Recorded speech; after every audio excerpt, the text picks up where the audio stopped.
the management of Lockheed Corporation reached a decision to vacate the huge factory complex in Burbank, where aircraft had been built for over 60 years. The time had come to move the aircraft work to more modern facilities elsewhere.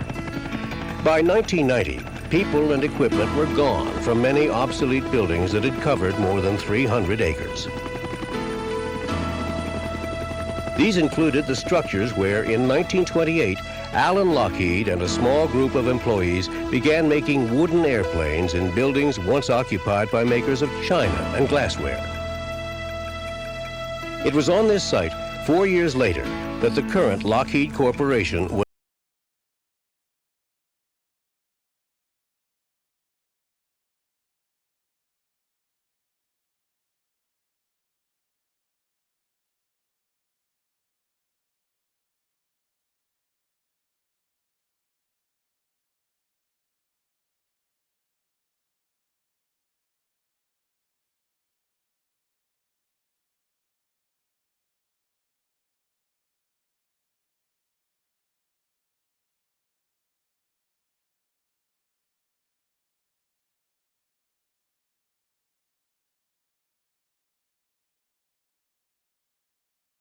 a job at Lockheed in 1928 and stayed on for nearly half a century until his retirement in 1974. Working in many branches of the company, Kristen was an eyewitness to events that took the firm from a fledgling in Burbank to a giant of the aerospace industry.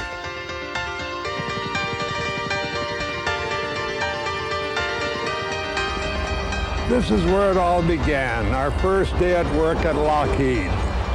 To my rear was San Fernando Road and Empire Avenue.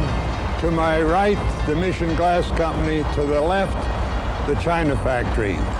Behind this venerable brick wall, the China Company had become a very important part of the Lockheed complex, utilized for fabrication and subassembly. When Kristen joined Lockheed Aircraft Company, it had only 80 employees, some working in this building that had belonged to the Empire China Company. They were building the Vega, a high-wing monoplane made of Sitka spruce, and almost in its entirety. Well, since the fuselage, the empennage, the wing, everything but the landing gear and the power plant were made of Sitka spruce, we used principally highly qualified cabinet makers.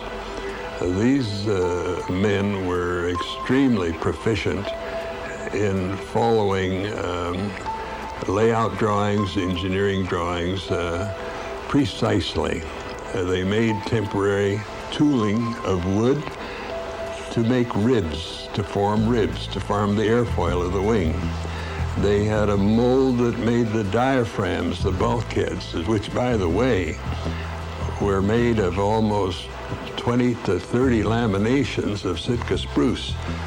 And I must add that at this point, and this is important, a piece of Sitka spruce, 1/4 by 3/4 by 24 inch long, 8 annular growth rings to the inch, free of all rosin or leaks, pulled 24,000 PSI, laminated into a bulkhead.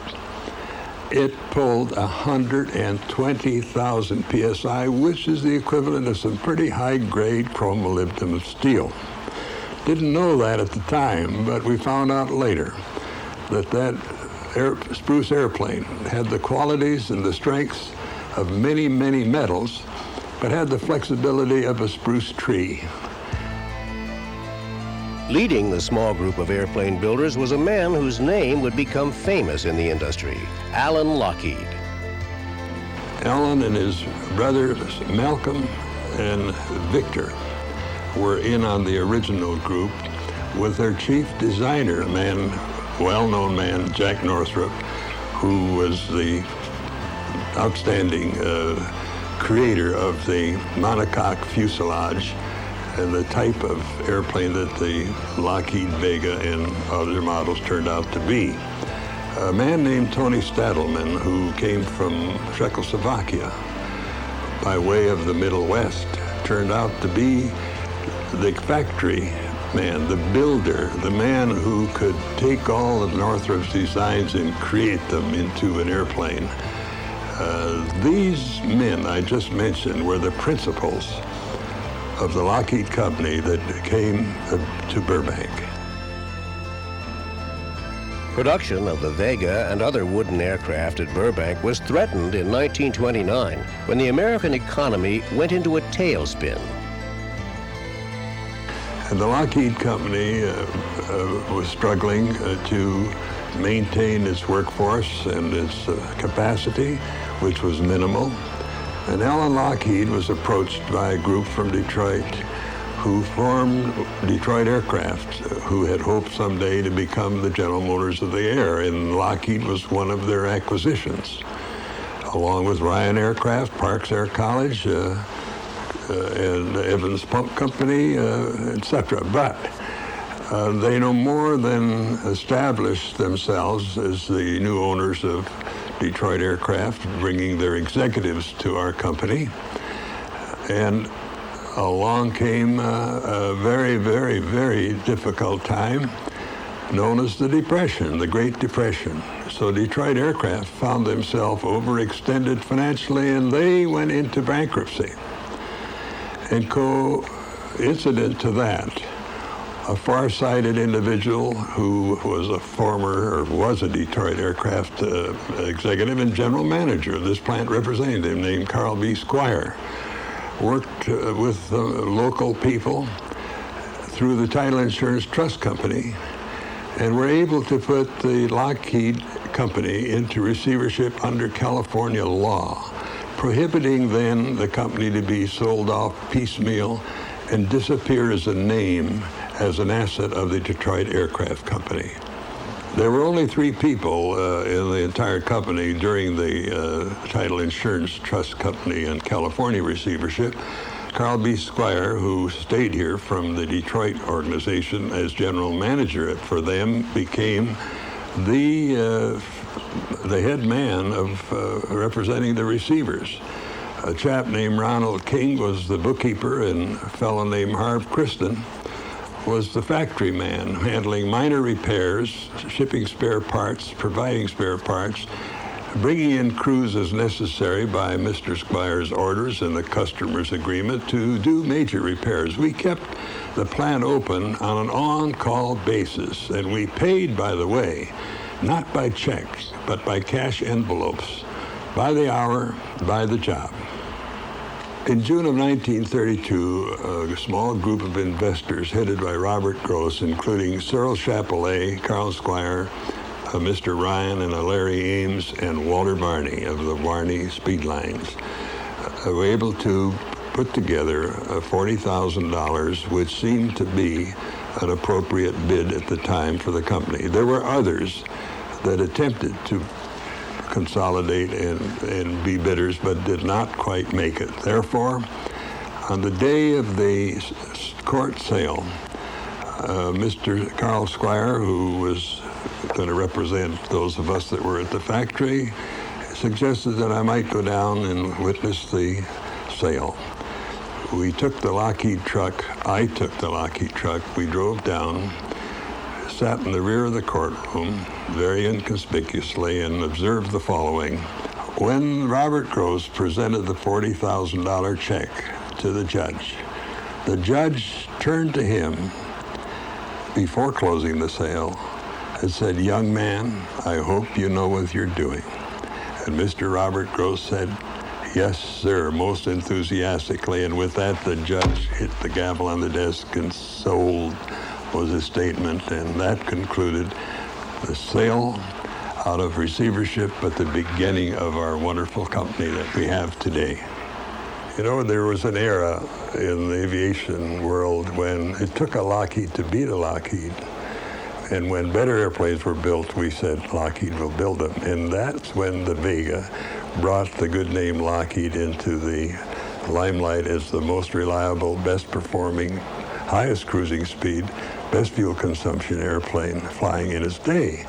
Famous pilots, Wiley Post, who flew around the world on 2 occasions, once with a navigator and once alone, and then broke the record for high altitude performance with a flying suit of its day, the forerunner of today's astronaut suits, by making a little red Vega that normally cruised at 150 miles an hour, cruise at 350 from our Southern California to the East Coast.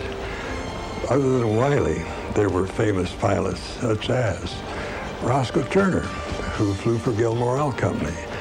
He was a flamboyant type of a pilot, but he brought great credit to our airplanes, both the Vega and the Air Express, which became the Earl Gilmore Oil Company airplane, where he, as his mascot, carried the Lion Gilmore. Other pilots such as Sir Charles Kingsford Smith, who flew the Pacific in a Lockheed L-Terror. And then there was the Magyar brothers, who flew the Justice for Hungary from New York to Budapest, bringing to the attention of the world the freedom for Hungary. Well, Jimmy Doolittle came to us as a bit of a hero because he had made the first flying landing in Dayton, Ohio under a hood. Had never been done before. Complete landing without sight of the terra firma. When Jimmy Doolittle acquired his Lockheed Orion, a derivative of the old original Vega design, he was the research pilot for the Shell Oil Company. By 1934, the company had made the management decision to proceed with this new Electra Model 10A. And it was built assembled primarily in the hangars that were left here by the old original Lockheed Detroit Aircraft Company. Final assembly, if you please, outside of the hangars because the hangars were not big enough to take on the wings of the airplane and the assembly. From there, they proceeded to our own little flight line along this railroad strip, not yet anything but a dirt runway.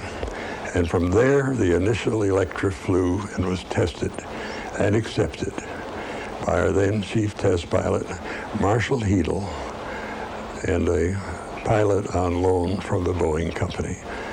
The reports on this new twin-engine, all-metal version of a Lockheed airplane began to come back from Michigan, recommending the abandonment of the single fin and rudder and the adding of the double tail, the twin fins and rudders, for directional stability, for single-engine outperformance.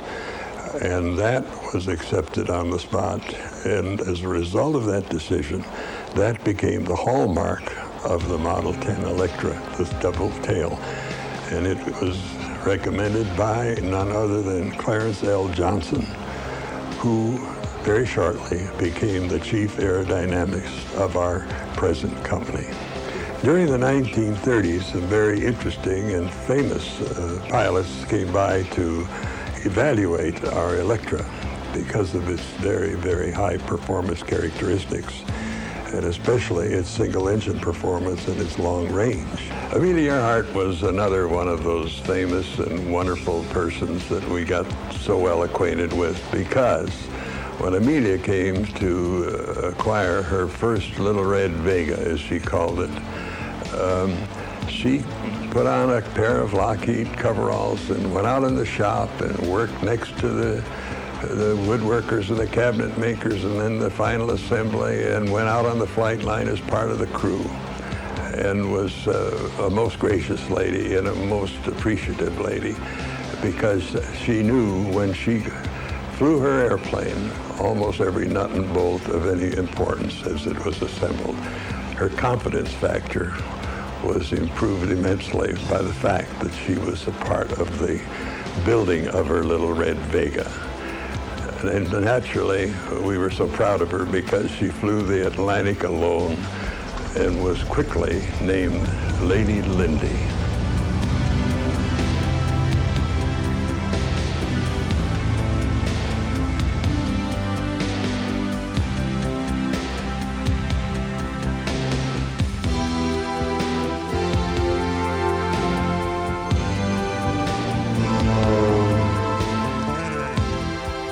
When she flew the Atlantic, she, of course, landed in Londonderry, Ireland. And the people, of course, were most gracious and most appreciative of her wonderful accomplishment.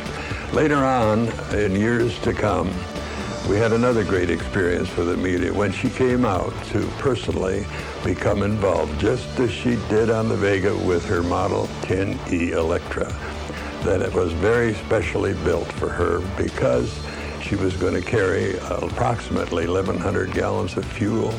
She was going to have special navigation equipment.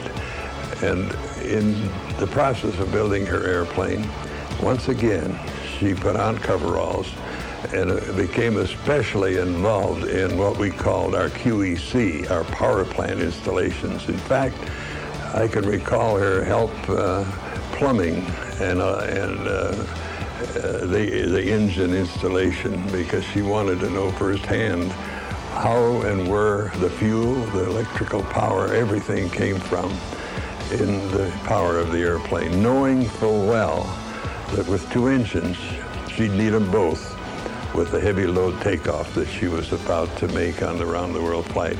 In other words, once again, Amelia became part of our crew, part of us, in the process of building an airplane.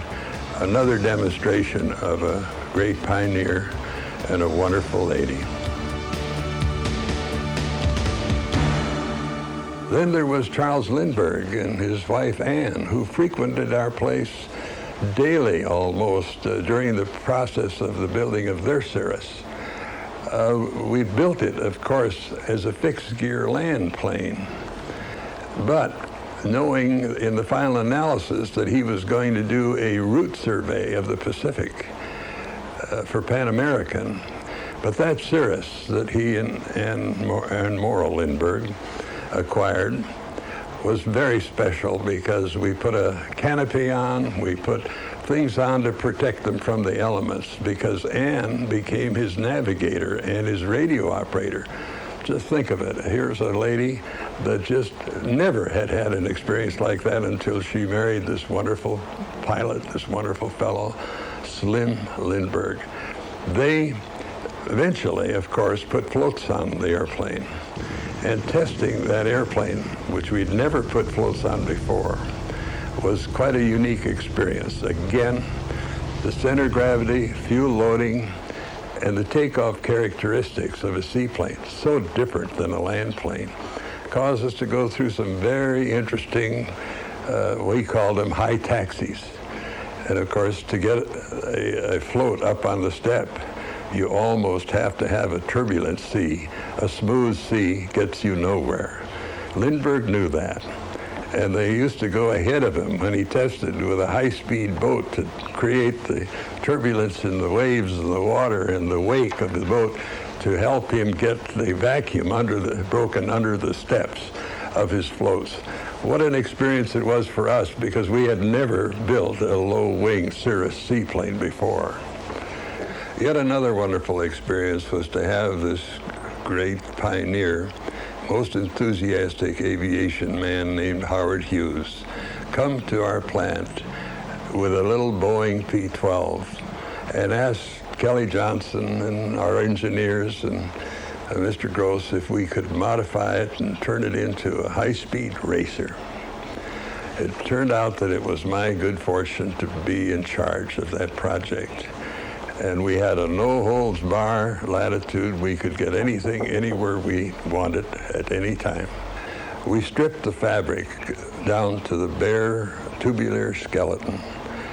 And with a little skill and special engineering, we were able to make it into a monocoque type shaped fuselage with sheet metal, streamline it, put streamlined gear, landing gear on, add a terrifically heavy-duty, high-powered power plant, compensate for the center of gravity for Howard. And we accomplished that in weeks, not months. And following that, we had the great experience of Howard selecting the Super Electra, we call it the Model 14, to fly around the world. And of course, that took special handling with regard to fuel consumption, fuel capacity, navigation gear, navigation equipment. And in 14 days plus, I believe it was, he made the round-the-world flight and very successfully demonstrated that transport equipment, commercial transport equipment, was able to make some of these extended hops under controlled conditions. In the 1930s, before Lockheed had any facilities at the nearby commercial airport in Burbank, the company did all of its flying from a dirt runway between Empire Avenue and the railroad tracks. This is the site of the original 2,000-foot dirt runway, gopher holes and all. It's from this very runway that the famous Winnie Mae of Wally Post, Amelia Earhart's Little Red Vega, Sir Charles Kingsford Smith's Altair, Lindbergh's Cirrus, all of them flew from this very runway.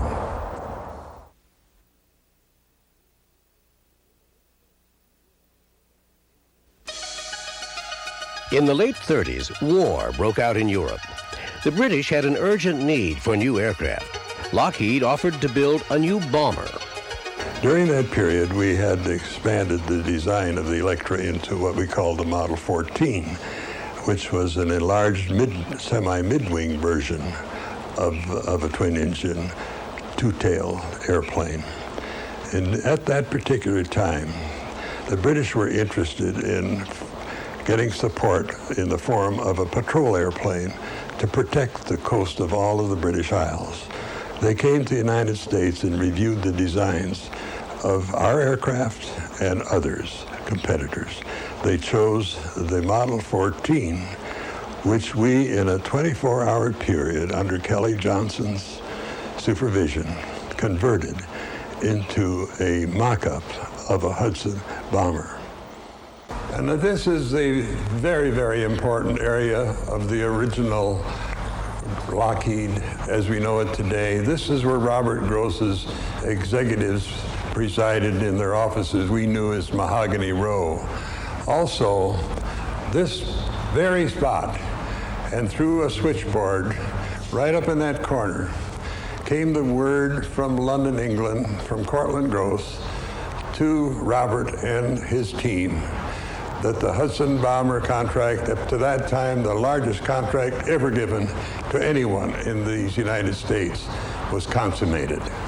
When we received that order, immediately we had a procurement program established that was second to none with the organizations such as the Aluminum Company of America and the engine manufacturers, because 200 Hudson bombers in one initial order never had come to any company in that quantity before, on a schedule that was so uniquely developed to meet British requirements.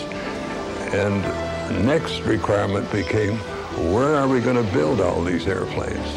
So the company could only expand in one direction because Burbank was on the east, and that was it.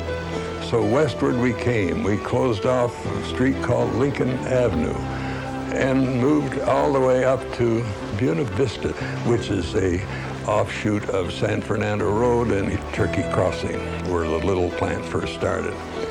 As production accelerated and we were beginning to accumulate airplanes in our test area, and by the way, our test strip was the old dirt runway at B1. We did not have a paved runway, no lights, no traffic control. We were the traffic control by way of the pilot house, as we called it, right at the edge of that little runway at Burbank. And that's where the Hudson started its first testing and its first flying.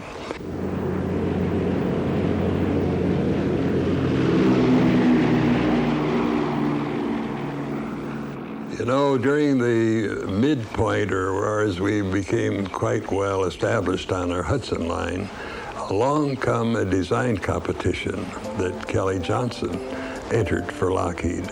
Turned out that it became Lightning, the twin-tailed P-38. So what we did is we divided the assembly line into a Hudson line and a P-38 line, and started the P-38 line down through the same general overall assembly building, paralleling the Hudson bomber. The rate of the P-38 was slow and accelerating initially, but we got it up to where Many P-38s a day came off that line, even faster production schedule than the Hudson.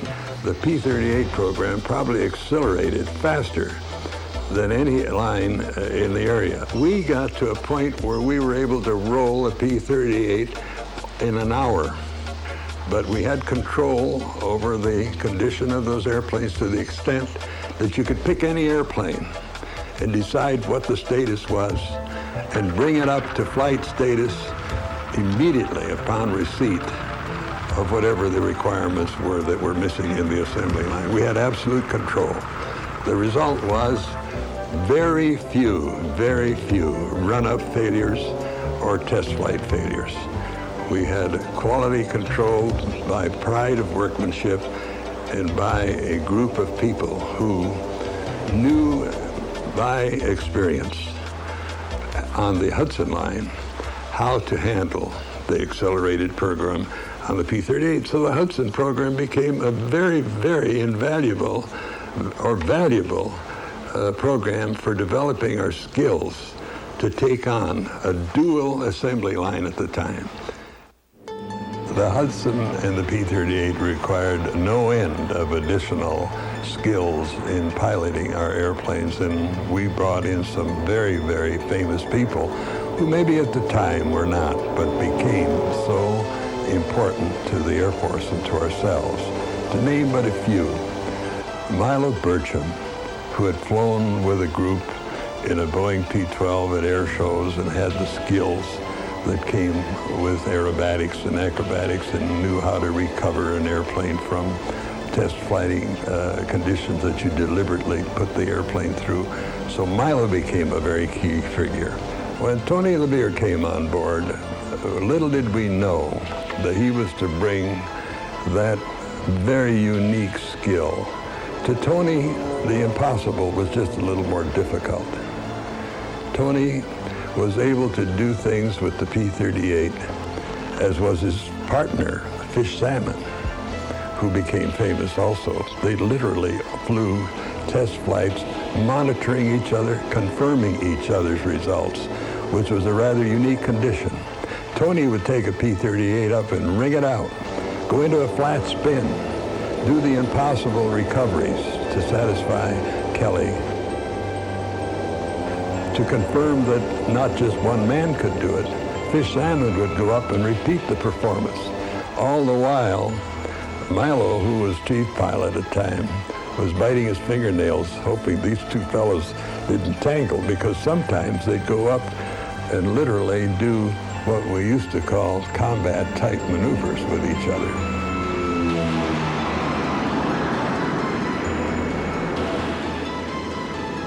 Right about the time that the P-38 and the Hudson were going full swing, there was a need for second sources of some very prominent and very important airplanes, and one of them was the B-17. So all of a sudden there became a subsidiary that had already started in the old China factory at what we call the old Lockheed company as a design group with Max Short and a few important people that came from the Stearman Company. This fully owned subsidiary was known as the Vega Company, very proudly, because the Vega in its early days, as you know, made the name Lockheed quite famous. So as the Vega Company came into being as the second source for the B-17 program designed by the Boeing Company, it became the number one second source, the other source being Tulsa, Oklahoma, run by the Douglas Company. The Vega Company built the facility around the assembly lines as they developed and the fabrication shops developed, expanded as the airplanes were being built and assembled, literally built the buildings over the workforce. This excellent facility of its day, built on the southeast corner of the airport, was to become the home of the Vega Company, a wholly owned subsidiary of Lockheed. One of the unique things about the Vega Company was when the Boeing Company had a challenge that would come from the Air Force to modify a B-17, the request would go out to the two subsidiaries. The first chin turret to protect the nose of the gunner and the nose of the airplane and the crew was a Vega installation. And I remember well going to the Long Beach staging area where we took our P-38s and Hudsons that were flown into the Pacific Theater. The Hudsons to Australia, the P-38s into the General Kenny's task force.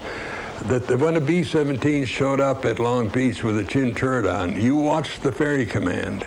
They'd come out and walk up and down that line. And when they saw a chin turret on the airplane, that was their baby, because not a one had to be ditched in the drink. The Vega B-17 line, as we knew it, was built in the facilities adjacent to Hollywood Way, and literally in a facility that wrapped itself around the then Lockheed Air Terminal. And they successfully produced well over 2,000 B-17s on schedule to latest Air Force requirements with a quality standard that made them second to none.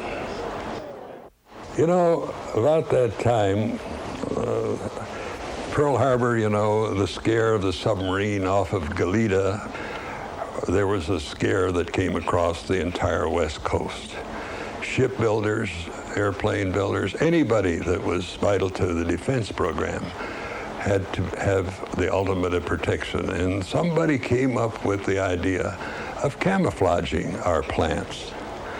And you know, this was quite an experience, because once again, all the trusses and all the cables and all the support structure had to be built over our heads as we were building airplanes.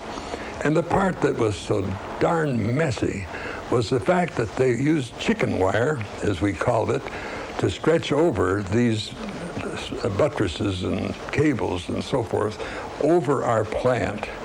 And then what did they do but blow feathers with an adhesive, waterproof adhesive, onto these wires. So we were picking chicken feathers out of our airplanes, out of our hair, all at the time we were building airplanes. But believe it or not, when we found out through aerial shots of what our plant looked like from the air, we suddenly discovered we were a little community of houses and business buildings that somehow or other, the giveaway only that we detected was the fact that a railroad track ended and began in the middle of this little community that was called Camouflage.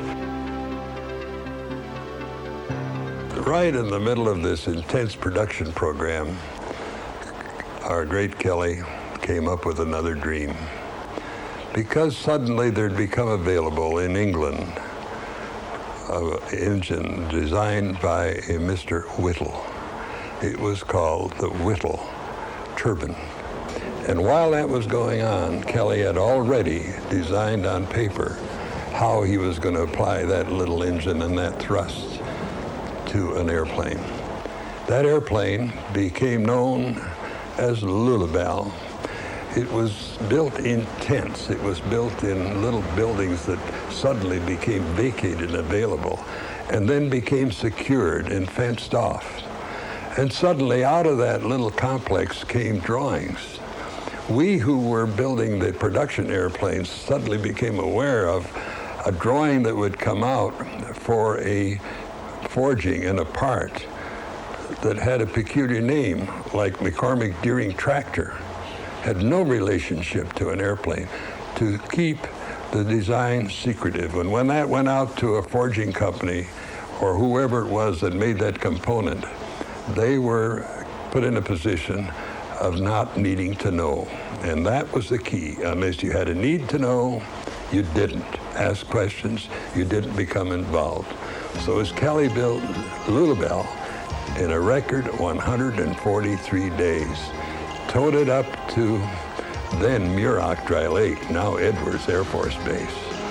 And again, here comes that wonderful guy, Milo Burcham, who was elected to make the first flight in Lulabelle. Lulabelle flew, was very successful. The thing that Milo said, gosh, it maneuvers well, it's fast, and it gives you a feeling of confidence.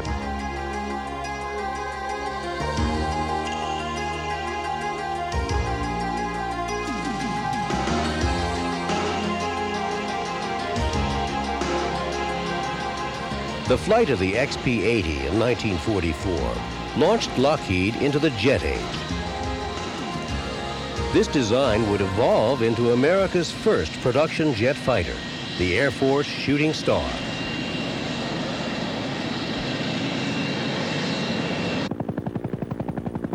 While the first flights were being made, a new building was under construction on Empire Avenue, where the Skunk Works team would begin production of P-80s. This is the famous cotton shed, built and patterned after the cotton bale storage places of the South. It was where the YP-80s were built, which were the forerunner of the production version, the P-80 Shooting Star. In the middle of the YP-80 project came a very special assignment. Secretively, we were to put slipper tanks out on the wingtips. The wingtip fuel tanks gave the P-80 enough range for combat missions. The Burbank plant built over 1,000 P-80s. In the 1950s, they served in the Korean War and elsewhere around the world.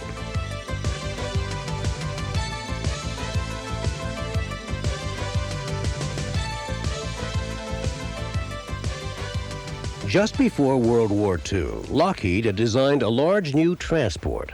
It was given a name that would become widely known.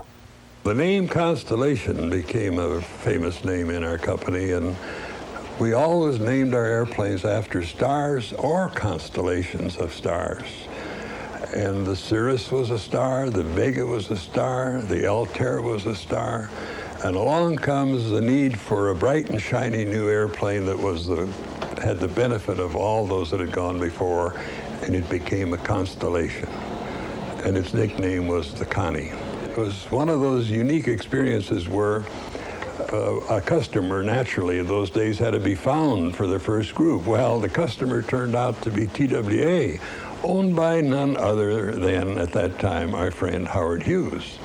So as Kelly Johnson and his design staff and Robert and Cortland Gross and Howard Hughes would meet, they would draw and submit ideas of what the configuration should look like. Well, one interesting experience, and this is a factual experience. The first design that came up was a typical, very straightforward cigar-shaped fuselage. And it had a multiple tail, but it didn't look like what the Connie turned out to be. Mr. Gross looked at that airplane, as did Howard and the rest, and it was a very efficient-looking, straightforward design. Every section of that fuselage is identical. It was ideal for production. But Mr. Gross says that airplane doesn't look like it really wants to fly freely. Why don't we do this? He walked up to the blackboard and he drew a couple lines that looked like a side view of a dolphin.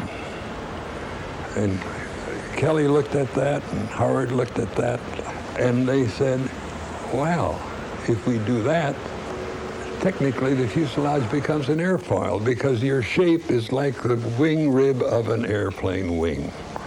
So all of a sudden, right then and there, in spite of the need for standardized production, we had a multiple shape design that, of course, made new bulkheads at every station and made it a little complex initially. But oh, how it contributed to the reputation of that airplane.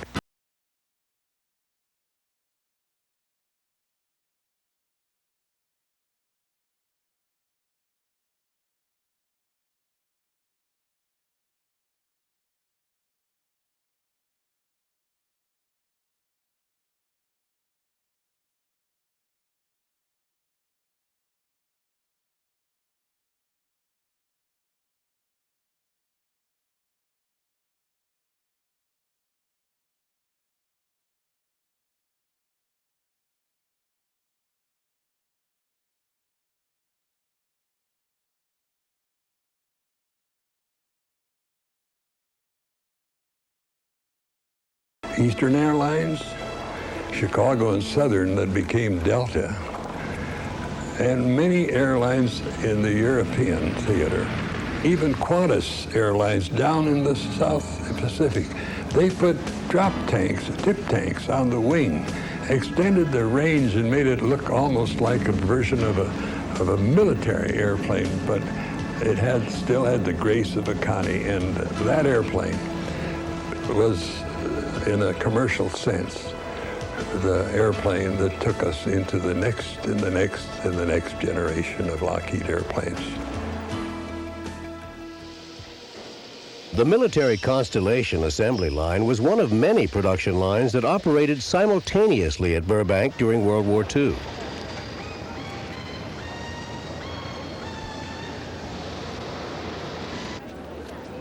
Employment grew by the tens of thousands to meet wartime schedules. The employment grew so fast, keeping head count was a near impossibility for us in the factory area. In fact, it wasn't our responsibility. We made the demand, the requirement. The personnel department brought them in and trained them. We certified them as being ready to go. We had a last word to say he's ready, or send him back for a little more, give him a little more help. But in that process, all of a sudden, including our outlying plants as far away as Bakersfield, Beverly Hills, believe it or not, the old Ford motor plant called B2, the old Willys Overland plant in Maywood, where we made our drop tanks for our P-38s. All of those airplanes and all of those called for the maximum effort on personnel and training. At that